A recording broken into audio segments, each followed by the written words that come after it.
Bonjour à tous, c'est Jean Lucas sur sa chaîne YouTube. Aujourd'hui, nous allons parler de l'armée russe qui envisage un nouveau VTT articulé Platoon TT comme remplaçant du Desert Cross chinois en Ukraine.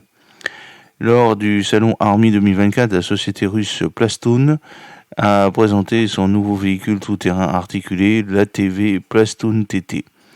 Conçu pour répondre aux exigences spécifiques des forces armées russes, notamment pour un transport léger et maniable dans des conditions difficiles. Des discussions sont en cours concernant le déploiement éventuel du Platoon TT dans les unités militaires russes en Ukraine. Ce nouveau VTT est envisagé comme une alternative ou un complément au Desert Cross 1003 chinois, qui ont été déployés pour la première fois par l'armée russe en novembre 2023.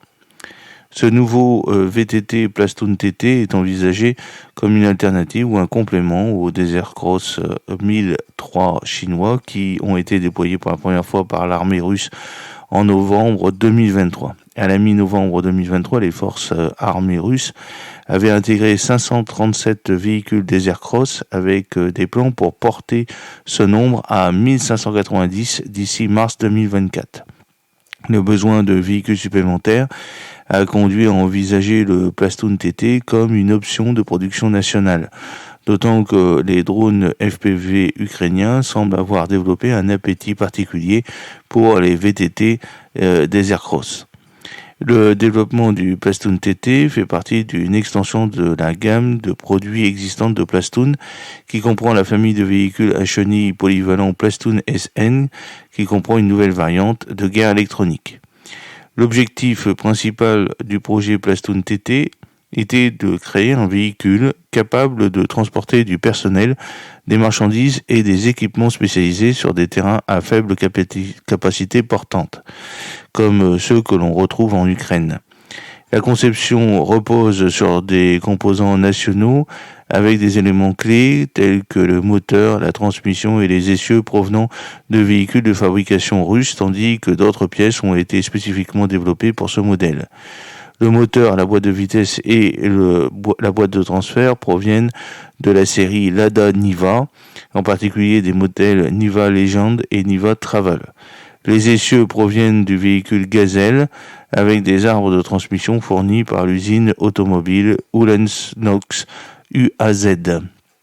Le besoin de véhicules supplémentaires a conduit à considérer le Platoon TT comme une option de production nationale, d'autant plus que les drones FPV ukrainiens, comme je vous l'ai dit, semblent avoir développé un appétit particulier pour les VTT Desert Cross 1003 de fabrication chinoise.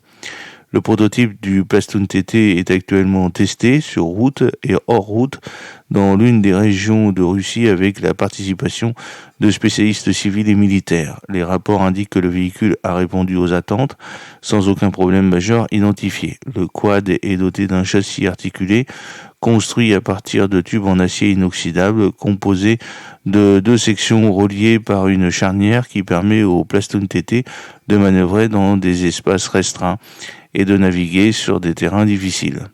Selon certains médias russes, ce châssis articulé peut pivoter jusqu'à 30 degrés.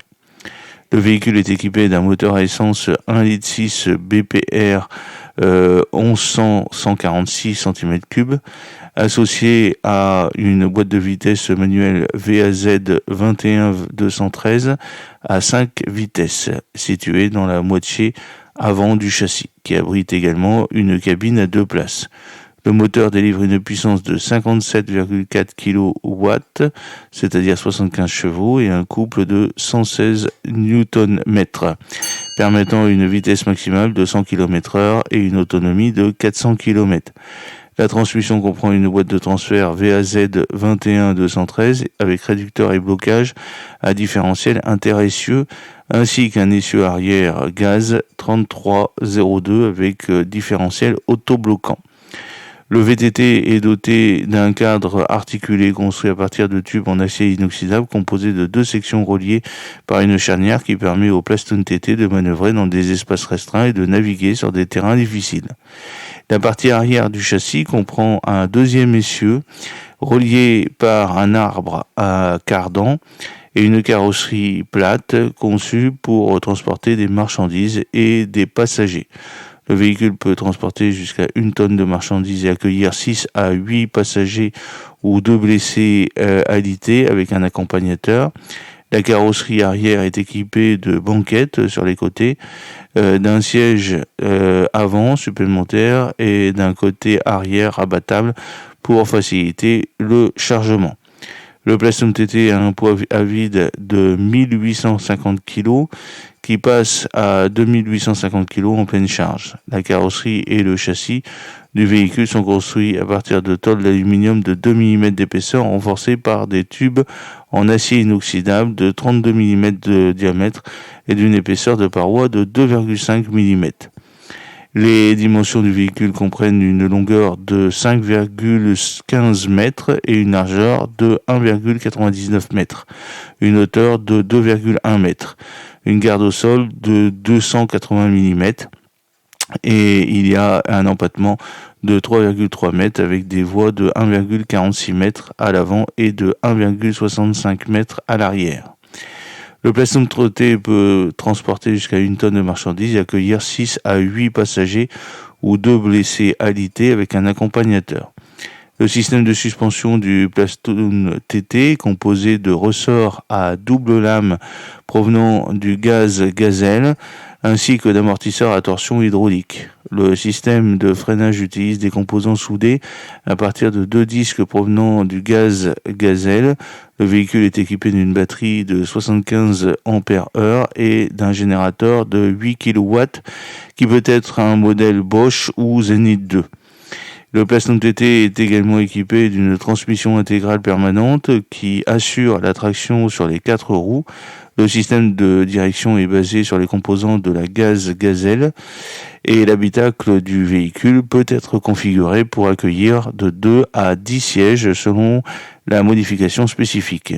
L'équipement supplémentaire comprend une civière pour le transport des blessés, un treuil électrique d'une capacité de 3,6 tonnes et des outils tels qu'un pied de biche, une pelle et une hache.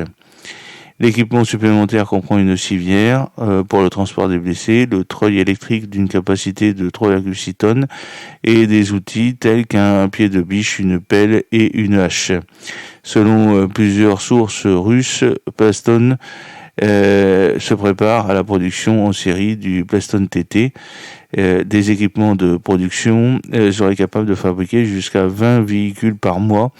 Si le ministère de la Défense passe une commande, on estime qu'au moins 40 véhicules pourraient être livrés d'ici à la fin de l'année, avec un déploiement possible en Ukraine. Si un contrat plus important est obtenu, la production pourrait potentiellement augmenter à 40-50 véhicules par mois d'ici le printemps 2025.